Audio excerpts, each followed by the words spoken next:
This podcast is brought to you by UConnect, the creator of the first all-in-one virtual career center. Scale your impact and engage more students with a platform that puts all of your career resources in one place. We've got to make sure that we quit debating this. Well, no, it's an educational outcome of critical thinking and citizenship. And no, it's a career outcome. Actually, it's all of these things together which will achieve great careers, great lives.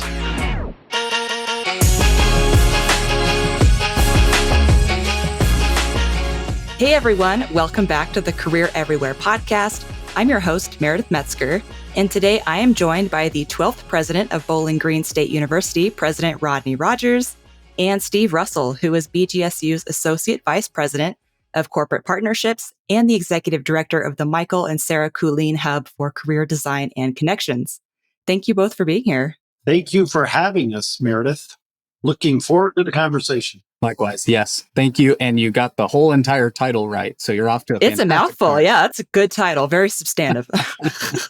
All right. Well, yeah, I'm super glad to have you both. And I'm excited to talk to you both today about how BGSU has invested in career services and career readiness campus-wide, and how that has led to some really significant wins, including record enrollment and increased retention, which I know every higher ed institution is interested in. And on that note, for everybody watching or listening, the 2024 and 2025 academic year marked the second consecutive year that BGSU has set enrollment records. So this year, they welcomed one of their largest and highest achieving freshman classes in university history, with new student enrollment up 14% compared to fall 2023 and up 22% compared to fall 2022. BGSU is also seeing a ton of success with retention, leading to some really notable rankings, including this one from the Wall Street Journal, which lists BGSU as the #1 university in Ohio for student experience. And I know that's just one of many rankings. I could read a laundry list. So clearly what you all are doing over there at BGSU is working.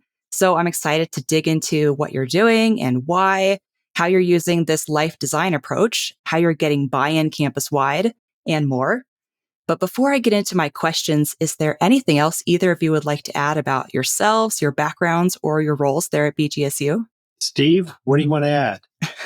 I think we could jump right into it. I think we've got a lot of good stuff going on here. And if I've learned anything, if you put, President Rogers and I in the same room together, we could take up an hour real quick. Noted. Well, I will get right into it then. Before I get into my specific questions about our topic today, I do want to kick us off with a question I ask all of our guests here on the podcast. And that's, what does career everywhere mean to you? I'll just respond. I think career everywhere is really, in my mind, is having this growth mindset where students and all of us in the jobs that we have each and every day, we're constantly thinking about our professional life and how we're getting better at the work we do. How do we find connections? How do we build momentum? So at Bowling Green, at least from a student standpoint, we want to make sure we have an ecosystem where students are given opportunities to explore and to build momentum, to think about the career that they will have as they leave us. I love that. Steve, you're up.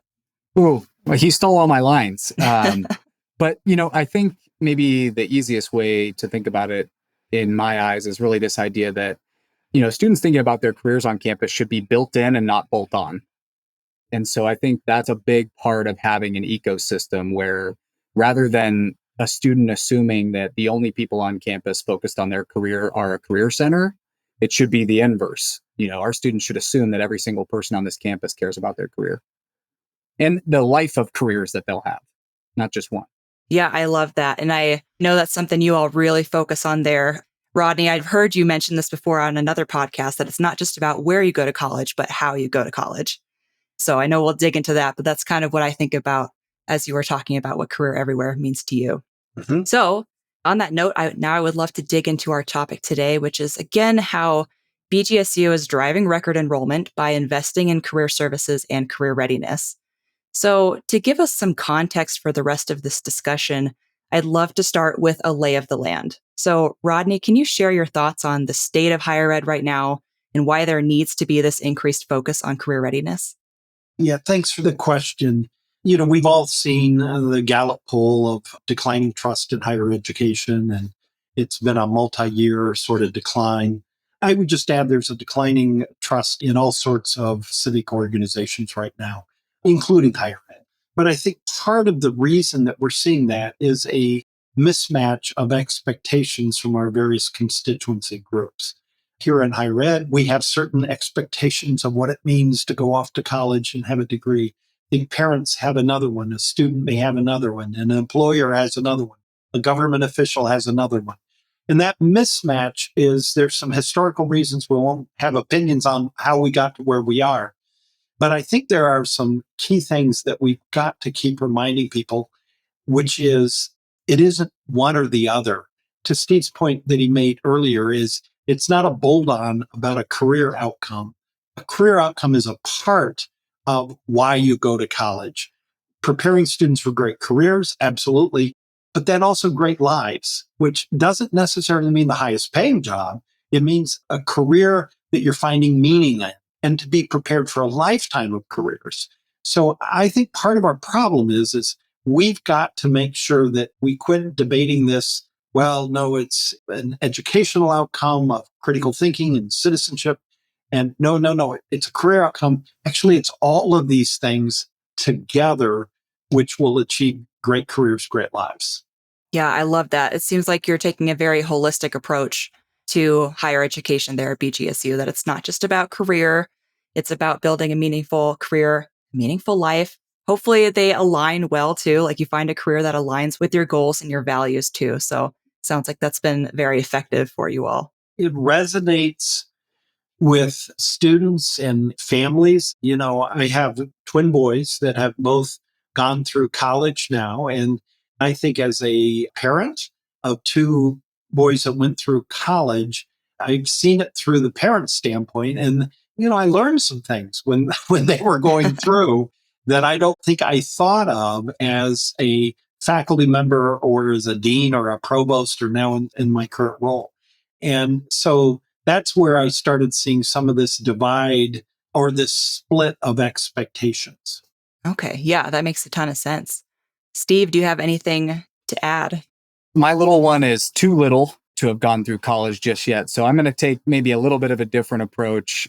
I've spent the last decade visiting just constantly with partners externally, the companies out there recruiting, the nonprofits, the educational systems, et cetera. And I think the common thing that BGSU is actually doing really well right now that maybe doesn't get the credit it deserves is how welcoming we are to bringing industry closer into that discussion. Because I think in order to have a great career, in order to have a great life, you need to be introduced to some of that context that will be your future life and your future career. And we can't wait. The classic model was for those organizations to sit at the end of the conveyor belt, right? And just sort of pick up their talent on the way out. And I think when we have these discussions now about people who are 10, 15, 20 years out who are saying, oh, I'm not quite using my degree in the same way, it goes back to Rodney's point about the misperceptions. And I think if they are involved more closely in the student experience, which I think BGSU does an exceptional job of, we end up with people who are much more cognizant of the career that they want to be in, much more intentional about the path that they want to go down. And so I think that's really something we've done great, is an open invitation for those organizations to come back in and be a part of this experience with us. Yeah, that's a great point. And I appreciate that both of you kind of talked about how career services needs to be built into the overall college experience. Because I think as we see a lot in career services, especially that students wait until the latter half of senior year to pop in and they think, I just need help with my resume or I just need help with a mock interview, when there's really so much more that goes into preparing for a career, preparing for life after graduation. So it's great to hear how you all are taking a really holistic approach to everything. So kind of on that note, what does a focus on career readiness look like there at BGSU? How are you investing in it? So I'll maybe kick it off by saying in my career, I spent 15 years in the private sector before I went back and did a PhD and decided to do a career in academics. So that period before, I think I worked in the business world. And so I had a certain perception of what higher ed how to interact with higher ed or how difficult it was to interact with higher ed. So I want to reinforce Steve's point of making sure that we are connected with employers, businesses. We have a large college of education. So how are we linked with school districts? How do we support K through 12 education? How do we support healthcare? We have a large healthcare offerings as well, hospitals and those careers. But I would add that during that time, when I went into higher ed, I kept thinking about all the ways to enhance the academic ecosystem. So the way you design curriculum, an integrated curriculum, co-teaching, active pedagogy, thinking about applied projects, co-ops, interns. You think about all the ecosystem around careers and linking students with companies. So all of that ecosystem, I think many universities build these amazing ecosystems. My learning has been to reframe it to say, that is great. And the students that are very proactive and perhaps have families or mentors that are helping them understand how to navigate that ecosystem, they do really well. But I worry about the first generation college student. I was a first generation college student, or the student who may not have those mentors. So my aha moment was, how do we empower the students to navigate these ecosystems that we create, these amazing ecosystems we create? But we've got to empower them and give them a tool to navigate that academic/career ecosystem that we've created. Because if we create this, we're going to miss some students. Not everyone is able to take advantage of it. So for us here at Bowling Green, we invested in an initiative called Life Design, which is all about helping students from day one to begin to think about that college experience, purpose, passion, career. Got a Falcon flight path they have to complete at the end of the first term to lay out how to take advantage of the ecosystem. Okay. Yeah, I love that. And I'm curious how you kind of came across the concept of life design and what made you decide that that was the approach you wanted to take there at Bowling Green. There's probably 1,000 approaches that we can take. And in academics, what we get tied up in is we realize there's 1,000 different ways you could do this. And so you never do it because you're just constantly thinking about the thousands of ways. So I'm a big believer is you commit and you pivot and adjust to tweak and make adjustments, but let's choose a strategy and give the students those tools.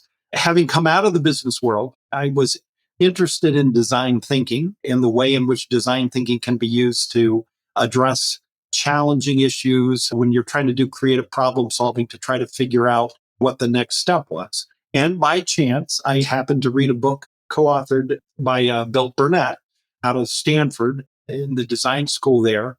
And I read this book and I thought, well, here's a framework we could use at Bowling Green.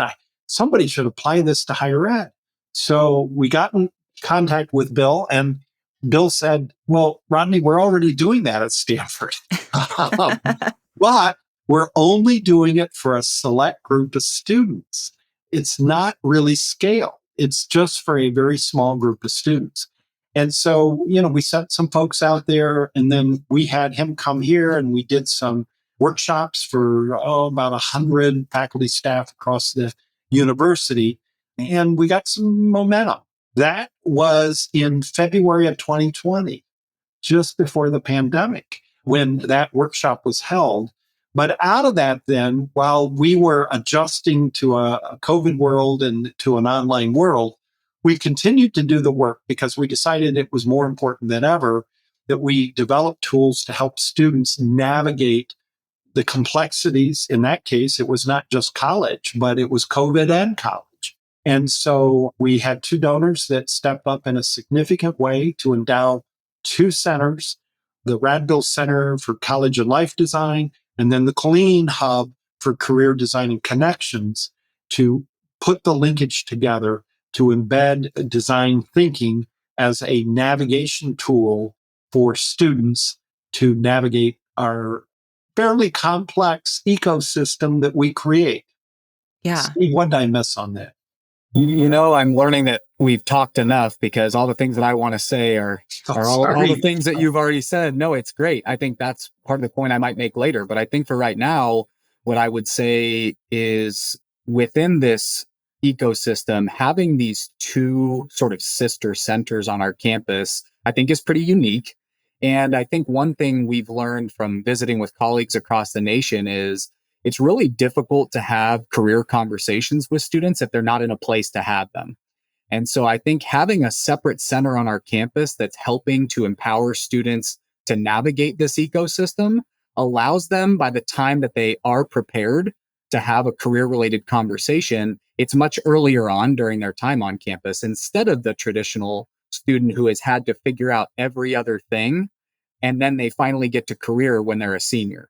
And so now that the work being done in the Radville Center for us is crucial for our work. And I think our work becomes very complementary to theirs. And so, I think what I'm quickly learning is that the career milestones that we have for our students on our campus could not be as rich as they are without that investment in the Radville Center, because so many of those milestones are teed up early on in the student experience that traditionally we would have had to wait a while before we would have gotten to, which means we probably wouldn't make it as far along that trajectory with as many students as we do. Yeah.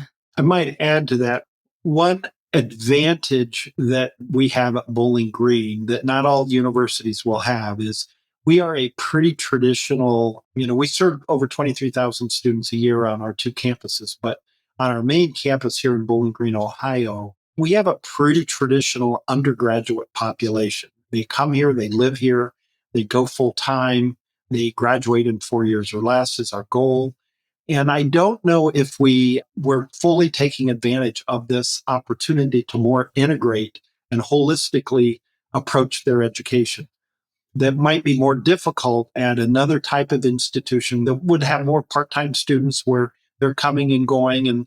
But for us, this approach, I think, leverages one of our key assets of the institution that prior to this, I'm not sure we were fully leveraging. Yeah, that's a great point that I hadn't thought about. And I mean, it makes sense that if you have students that are living their lives on your campus, in addition to going to school, they should have some help with life design. It makes me think back to my experience at the University of Idaho. That's where I went to undergrad. And I lived on campus, and it would have been helpful to have life design resources available to me to help me understand and connect how my coursework maybe fit into my extracurricular activities. Like I was in the marching band. I know I was picking up skills there, but I just didn't know how to communicate that. Steve, boy, did she set you up. Go ahead and you reinforce that. Teed you up there, Steve. Meredith, that is absolutely a wonderful observation. And I think that's exactly what we're trying to do here at Bowling Green. Yeah. And I think, it's amazing whether I'm speaking to an alum or whether I'm just talking with some of our corporate partners, it doesn't matter who, but everybody has that same comment, right? I wish I had this piece because as I look back on my college experience, I'm thinking about some of those key points along the way, but like there's probably a lot on that journey that I let just sort of wash over me instead of having an intentionality around it that is so important. When people are wondering about what's my return on investment, you've also got to factor in how much you're investing. And I think this strategy for us helps students invest more into it. So they're going to get more out of it. I think we could probably talk about this until we're blue in the face, because I think, we're all passionate about, gosh, I wish I could go back in time to my own college experience and really rethink that. But for the time being, I think it's just best said when we talk about maximizing the student's experience. Right. Yeah, for sure. Those are some great additional points there. What instrument did you play in the marching band, Meredith? Trumpet. You're a trumpet player. Yes. Oh, excellent. Yep. It's where I met my husband, actually. He was a saxophone player who decided to play the trumpet that season in marching band. And that was when I happened to join. And you gave him some tips on how to play trumpet? Oh, yeah. I did. Oh, very good. Yeah, I hear you're a musician too, Rodney. I was a music undergrad. I did some marching band. And, you brought the marching band up, and we're happy to have the second largest marching band in the FPS in the country. And the conductor of that actually does talk about the leadership components of section leaders and then how they have to deal with the logistics, a band that size. There's just great lessons to be learned in terms of how to get projects done, how to motivate, how to organize. And John Waters often talks about that component. So our goal is to make sure students intentionally think about that and link it back to where they want to go with their career, though, and their life after college, and to make sure they can talk about those experiences when it comes time to either prototyping or talking with external employers about their Bowling Green experience. So, some of this is helping students be able to describe all that they have accomplished that is in an appropriate way in the language that is appropriate to help employers understand what their skill sets may be. Yeah, absolutely. I could not agree more. I wanted to go back a little bit to this focus on career readiness because, Steve, I know there's several specific things that you all have done there that kind of feeds into this campus-wide focus on career readiness, like your marketing team's placement, partnerships with enrollment, data collection, distribution, things like that. So I wonder if you could maybe touch on those things a little bit. Yeah. I mean, I think some of those things are really proud assets to our hub, our career hub here on campus, but some of them are institutional strategies that we just really believe in and we realize have kind of empowered us to do some special work. So, I think one thing for us about data collection has been becoming much more intentional about not just collecting data for the sake of collecting data. What do we actually do with that to bring it all the way back in and then start that student's experience when they're going through a life design course? How are we empowering them with that data to know what have our students been doing? Who are the organizations that our students have found success with? And what does that look like? And so I think the data collection piece has become really important, and I think will only become more important the more teams that I talk to around the country who are investing in the data side of things. I mean, it makes a lot of sense. I think if you shift away from, what are we doing to more of what does campus already do so well to empower us? I think we lean heavily on a really amazing centralized marketing team that is able to continually help articulate our work into the terminology and the phrases that our prospective students and their parents need to understand. But I think what's also really important about that unit is they help us wind that back the opposite direction. And so they're actually helping us take some really cool enrollment data and that type of information and get it into the hands of economic development professionals and our employers and the companies out that we're trying to support as a public university in the state. So I think the way that those things are structured on our campus empowers us to play a role in so many different conversations. And I think that overall just sort of elevates career on campus. Yeah, that makes a lot of sense. Rodney, anything to add about some of those structures or the decision making behind that? The other, I think, advantage we have at Bowling Green is we're kind of the right size. We're big enough to have an ability to support the infrastructure, to engage with the external business community, and to have systems in place to support students that live here. We're small enough where students actually can take advantage of it, and we can do it. We can quickly make adjustments. So that's another advantage that I think we have at a place like a Bowling Green. The other piece is we've been highly involved in the region from an economic development standpoint. Jobs Ohio is a statewide initiative around economic development across the state. We've aligned our degree programs within the sectors of the economy that they support. And then there's regional groups throughout the state that we work with. We created some new structures to interact with certain sectors like our Center to Advanced Manufacturing, and kind of the list goes on. But in many of those cases, the reasons we're doing that is making sure that our portfolio aligns with where the needs of our region are. And then to build out those connections. And Steve's done an amazing job of building strong connections with major employers in our region, but even the smaller employers who are looking for opportunities to connect with great talent. And so I kind of think our size is another asset that we have that has helped us achieve, I think, great results for our students. Yeah, it sounds like you all just really play to your strengths I for sure. There are better funded institutions in the world. There are bigger institutions, bigger brands, all of those sorts of things. We're going to get defined by the success of our students. That's our focus. Are you hoping to help your students fill skill gaps? Check out UConnect's new Classes module.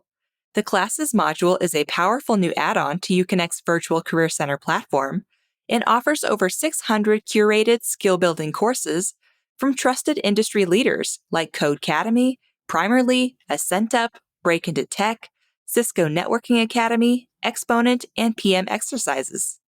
Here at UConnect, we'll handle the research, sourcing, and ongoing updates so your team can focus on engaging students and driving career outcomes, all without the burden of managing a course library. Learn more at gouconnect.com/classes.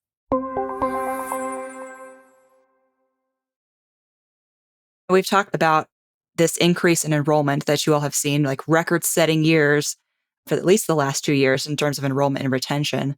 So I kind of want to focus on that a little bit, in particular, this partnership between career services and enrollment. I know they work very closely together there at BGSU. So maybe Steve, we'll start with you. Can you share a little bit more about what that partnership looks like, how you all work together?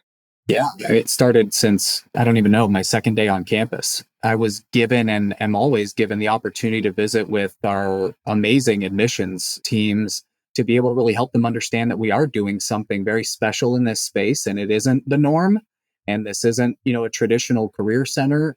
And the fortunate thing is that's a win for them too. We're providing really good work that helps them to better educate prospective students about the opportunities here at Bowling Green. But as I said before, it's kind of that two-way street where we're building partnerships. We really rely on our enrollment team and the data on that side. So, I think we're talking often, really always. I was just with one of our very large partner yesterday, and the conversation, there was a gentleman who decided to join the meeting who said the whole reason why he wanted to join the meeting was because of how well his daughter was treated during her enrollment process when she was thinking about coming to school at BGSU.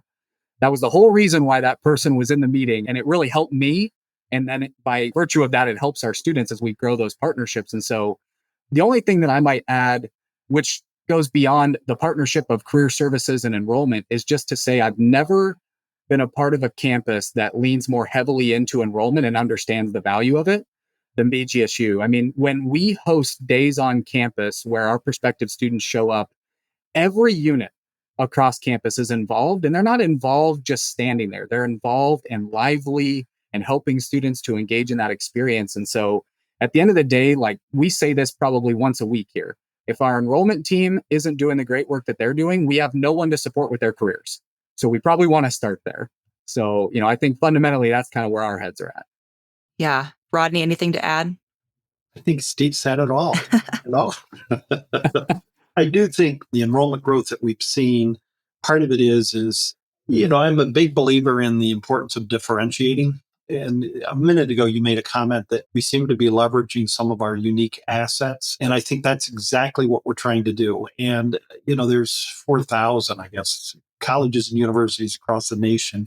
Our curriculum, accounting curriculum at Bowling Green looks a lot like the accounting curriculum at Ohio State or Cal State, fill in the blank, or University of Idaho. Similar textbooks, the faculty are probably educated at similar institutions. There's so much similarities between all of the universities.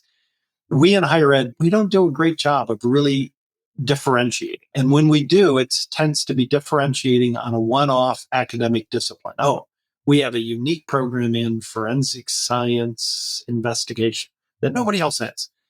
But we're trying to truly differentiate in terms of the whole student experience at the core. And that's why this holistic approach, there again, we're the right size to do it. We're big enough, but small enough. We're in this great college town where it builds a community. To Steve's point earlier, the whole campus community comes out for activities, not only to support prospective students coming in, but once they're here too, the various activities that go on, they're committed to student success. Now, we also have PhD programs. We have active research agendas, and I want to be clear that's important as well.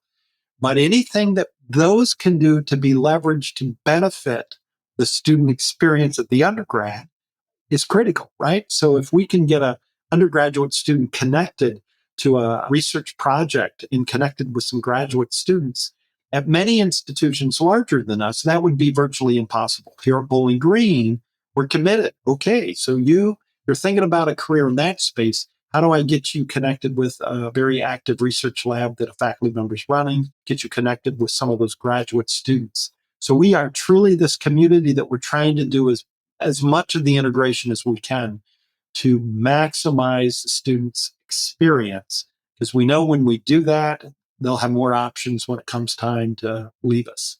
Yeah, it's a great point. And I appreciated you bringing up the importance of differentiation because I have worked in marketing for a higher ed institution before, and I specifically worked in marketing for enrollment management. And I remember trying to figure out how do we differentiate ourselves from other institutions in the state or in the region or across the country. And it seems like everyone's always using the same words, the same descriptors. And I appreciate that you're not only talking the talk, but you're walking the walk too. Like you are proving that you are helping students and you do a great job of telling the story through the enrollment and the admissions process and throughout their student journey. So I appreciate you all sharing those details with me. Meredith, let me make one other comment. I'd be remiss if I didn't mention, so we've talked sort of the enrollment as if the admissions, those students coming in, but I think we also have, again, through Rodney's leadership, like a division of student engagement and success run by Glenn Davis here. And I think what's been really interesting is you've got people like Rodney willing to commit to a strategy around life design. Then you've got people like Glenn willing to commit and build a system that has empowered us to drive career readiness across the student experience too. So again, there's a million systems, there's a million methodologies. This campus is really leaning into being intentional about we pick a strategy and let's move forward. And it makes my life much easier. When we choose to do things, we're choosing to do them based on really solid foundations where we have a lot of clarity that that's the strategy. We're not confused. We don't know which path is the right path, which target to hit. That helps a lot. Yeah. And that's a great segue into my next question, because I think obviously that clarity is important and it needs to come from the top. So, Rodney, how do you, as the president, create that campus-wide culture of life design and career readiness? How are you getting everyone bought in and rowing in the same direction so that everyone has that clarity? I would, probably not everyone has bought in, let's be clear, because in the academic world, we know how this works, right? But I do think we have a huge momentum in that space, and we have a great deal of individuals that are absolutely committed, our faculty and our staff. I do think a big part of that is consistency over time, having clarity on where we're headed. And I think another strength I think we've had here at Bowling Green prior to in my 7th plus year here as president of Bowling Green. Prior to that, I served as provost for about 6 years here at the university. And so my predecessor, Mary Ellen Mazie, who was the 11th president of Bowling Green State University, I served as her provost. And so I would say Mary Ellen has, set the direction of making sure that we are focused on great outcomes for our students. And we have just been able to continue this focus on making sure students are prepared for great careers and great lives. It's not one or the other, it's both. And I think in my first address to the campus, the State of the University address, I made that argument. And I make that argument every single time that I'm in front of faculty. We've got to do both. And I think we also lean in to making sure that we are committed to every student. I try to make the point, all students can do this. Well, sure.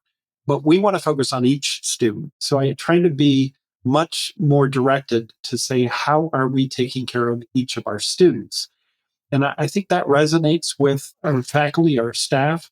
The reason we're in higher education, I think, is to disseminate knowledge, absolutely. And there's research agendas, absolutely. But kind of at the key is how are we developing the next group of leaders and successful individuals that are going to drive our civic organizations and our businesses and our healthcare.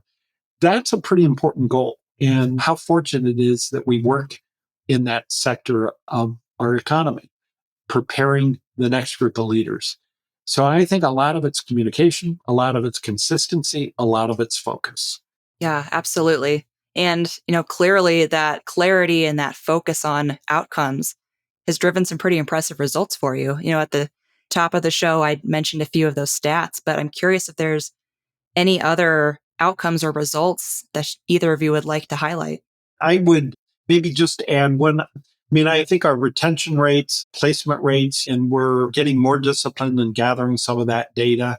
And Steve's been such a great asset to the university when he's come in to bring that systemic view and that approach. And so, those numbers are all going in the right way.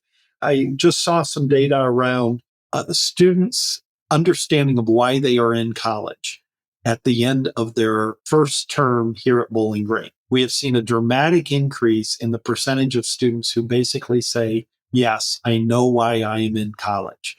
And that is part of what Steve mentioned earlier, is this intentionality, this idea of going to go to college with intentionality and making sure they're thinking about that career in life they want to lead when they leave here and how to navigate the ecosystem, as we said. So intentionality and understanding why they are in college is another metric that is pretty important to us, because that leads to retention, graduation rates, and satisfaction as well with their experience. Yeah, absolutely. Anything to add, Steve? I think, Rodney probably hit on the ones that we've got really good data on, the good numbers. I think maybe to flip that and say just anecdotally, when I talk with students that are 16, 17 years old, they have an extreme lack of confidence in some of these paths and the clarity that they have. And so I think one of maybe the unspoken metrics around here too is the pride that we take in helping students to feel more confident. I think a first gen student who's coming to college, maybe majoring in something that maybe their family isn't as well versed on, going through that and maybe finds their first hiccup along the way. What happens in that moment? Because quite frankly, if you don't have as strong of a student success model as we do, that student maybe never makes it to having the conversation about their career. And so, I think building up their confidence comes from providing them with this design thinking toolkit. It comes from hearing that they understand why they're in college. And then that confidence really transitions then into something that's really tricky for a lot of students at that age, which is failure, and being able to accept failure and pivot appropriately. And again, so that all sort of stems, you can see that these things are a system that are lining up to enable the students to, I think, land in that kind of, great career, great life. Yeah, I love that. Again, it's that holistic approach, helping people navigate life. And I liked your note about dealing with failure. I think part of the issue, especially for that age group, is that when you fail, it's hard to know what to take from that. It just feels like this personal failure. It's hard to be like, okay, well, what did I learn? What will I do differently? How can I apply this to my future endeavors? So yeah, I think that's a great point. As part of that ecosystem, of course, is career services.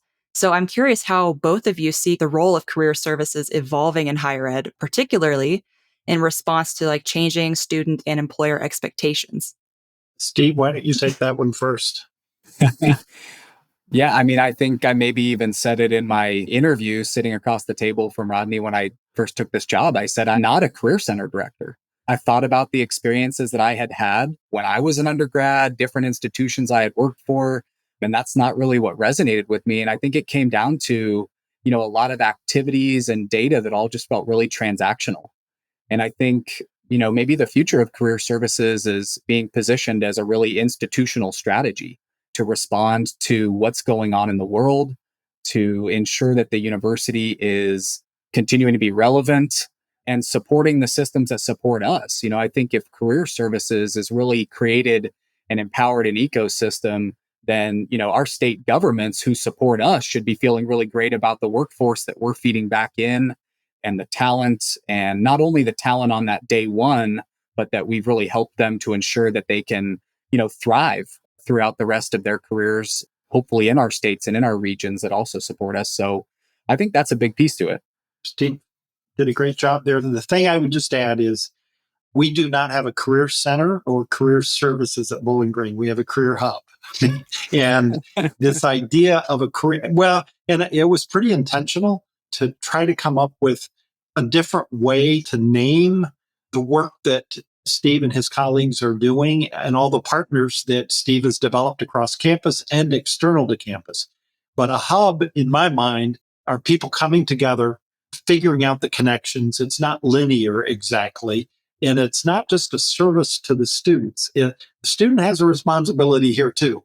And it's empowering the student to be able to navigate through this hub. And so I'm back to this navigating the ecosystem.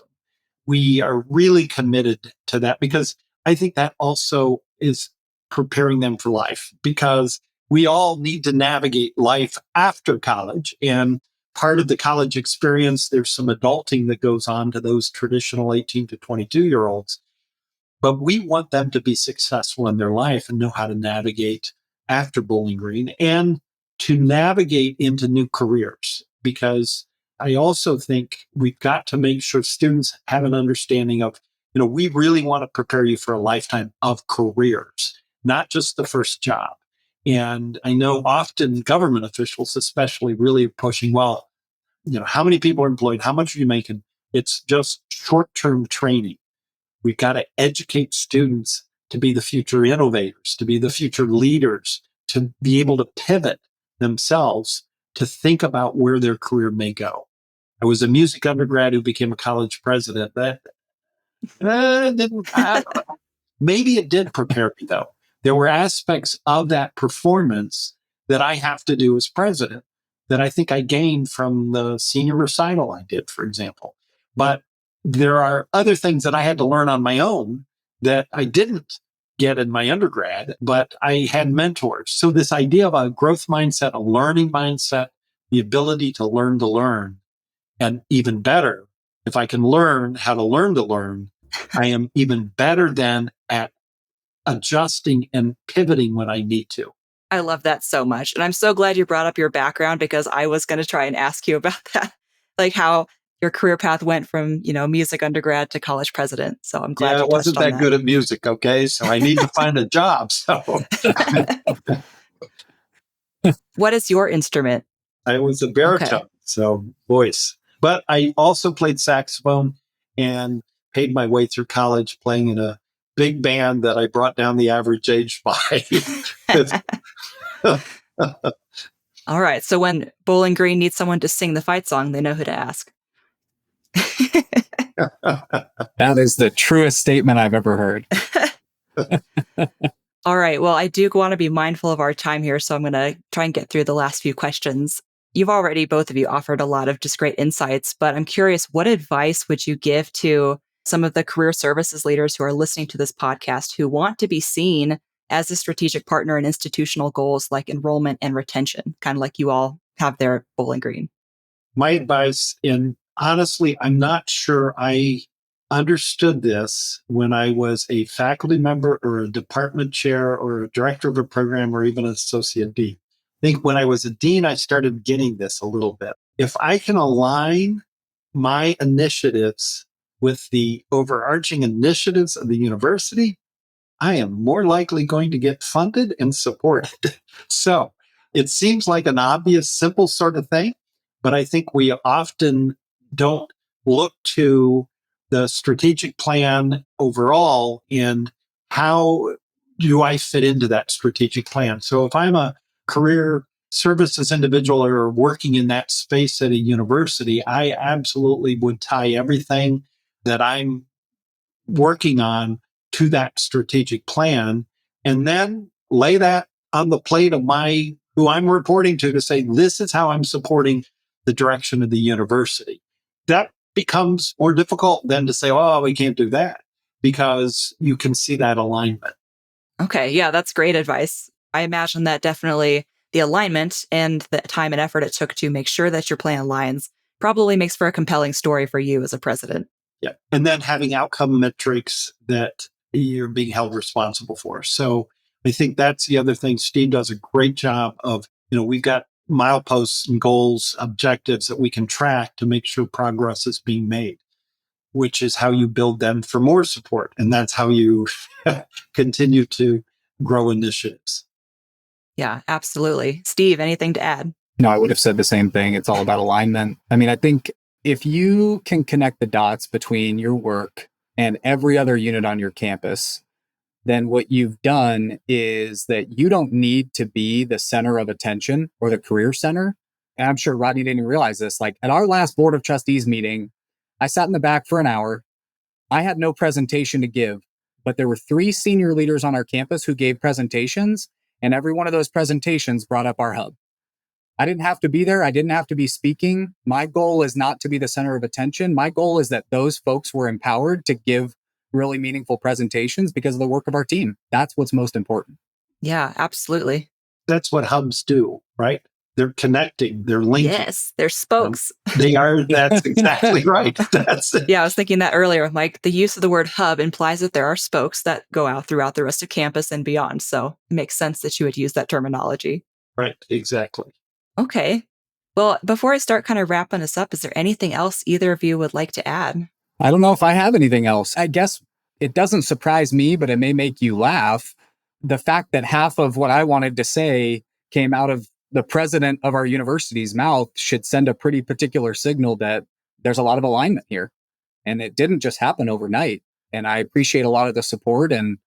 But I think the strategy that has come down makes a lot of sense. We know what to do with it, and it feeds back up. And we've got somebody at the top who's actually listening and who genuinely cares about students. And I think that's a secret sauce. Like I wish and I hope for all of our career services leaders across the nation that they find a leader that actually cares about their work as much as I truly believe that Rodney does.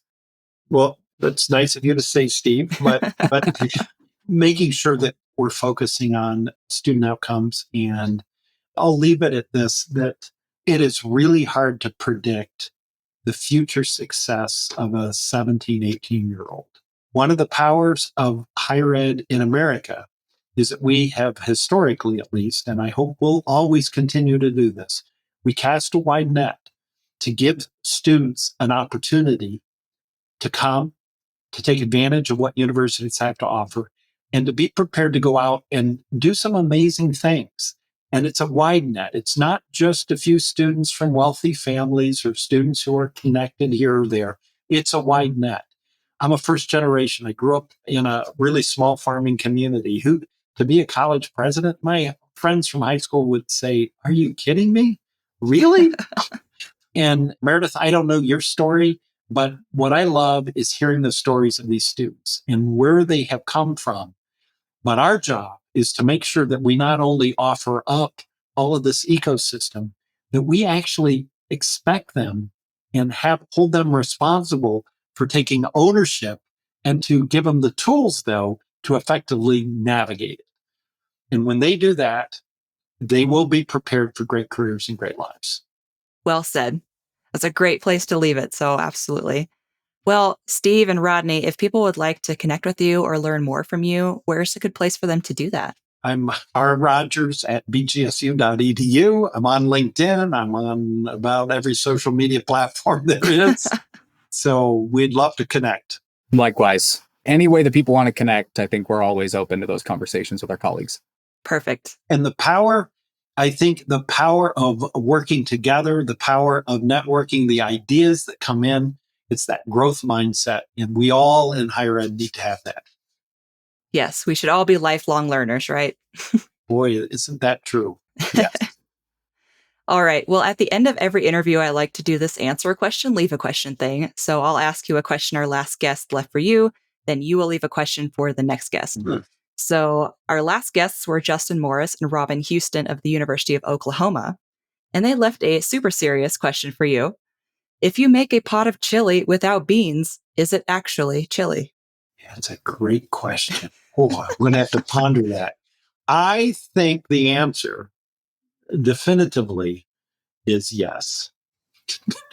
And the reason is because chili can be so many different things, and the importance of creativity and pivoting. And you don't have beans, you still have to make chili, okay? So, Steve, what do you think? Oh, I don't know. I think the beans bring the soul that is chili. So you're right. If I was trying to make chili and I didn't have the beans, I'd probably still make the chili. We still got to pivot, but I would prefer for them to be in it. I love how we've taken this chili and made it into a metaphor for life.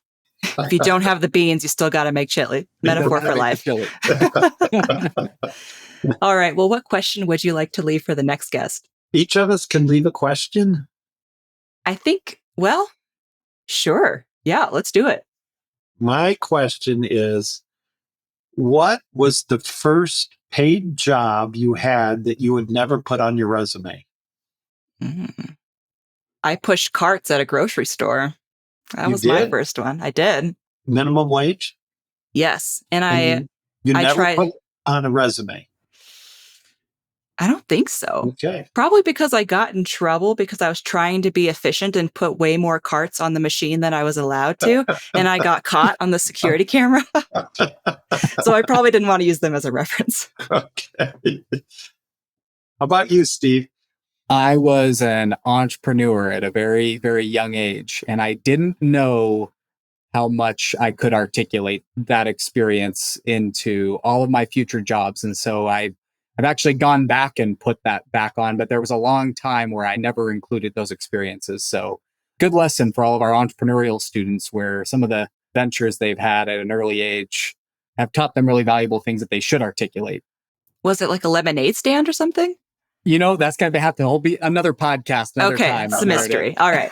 All right. Fair enough. Steve, did you want to leave a question as well? What about if the new age of career services was a movie genre, what would it be? Oh, okay. That's a much more creative question. I like that. Love that. Let's go with that one. Those are both great. I will pose those to the next guests. Excellent. We'll be eagerly listening. Yep, I'll be sure to share that with you.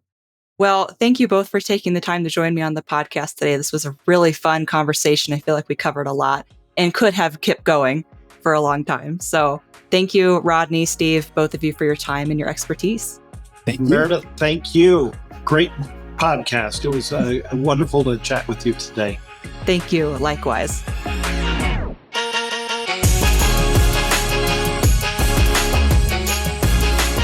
That's all for this episode of Career Everywhere. Thanks so much for listening. If you enjoyed it, please be sure to hit subscribe and rate and review us wherever you get your podcasts. We'll see you next time.